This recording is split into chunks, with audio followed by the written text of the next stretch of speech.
Alright, I made a feather board and I thought, well, I need one that's going to reach 20 inches from the saw blade, which would be over here, all the way over to the edge of the table where I can get a clamp on it and put a clamp here and put a clamp there. And then when my boards come through there next to the fence, then the feather board's going to get in there and hold that in.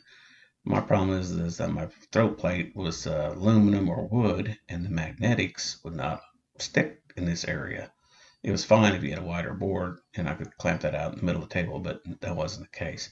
So when I was designing my first feather board, I just dialed up a bunch of lines and sat there and I thought, okay, how am I going to do that? And then I started dawn on me that I was going to have to make each one of these a closed loop, a square loop, and to get them to work right. And so then I said, okay, let's go over here to sheet number 2 and come up to this point, and then I ended up making a square loop here. All these were turned into square loops, and then I did a profile cut that went all the way around here and cut it all out to that point, and then rounded the edges just so I wouldn't get buggered up. And I used a piece of it's not quite 3/8 Baltic birch plywood. Menards had it as $30-$40 a sheet, so it's pretty expensive. But anyway, so it just goes out and cut that out, and then of course the fingers all get their loop and they go around, and as you can see, the start position on some of them, it took me a while to get all the ends cut. I tried to do array copy, and they put them in basically like a square, and so I couldn't really manipulate them the way I wanted to. So I ended up having to I just couldn't rotate it. I had to draw a couple pair of lines anyway. So what that did is made me a nice looking feather board. And let's go preview all toolpaths. And there she goes. And so that's what I come up with, is a nice feather board. Of course, this, it comes in from this way as these fingers or these feathers reach out and hold it. But anyway, used this cutting some 80 boards or so, and it worked great, holding it against there. Enough flexes in the fingers. The fingers are probably a 1/2 inch wide across here, and then there's a 1/4 inch space between them.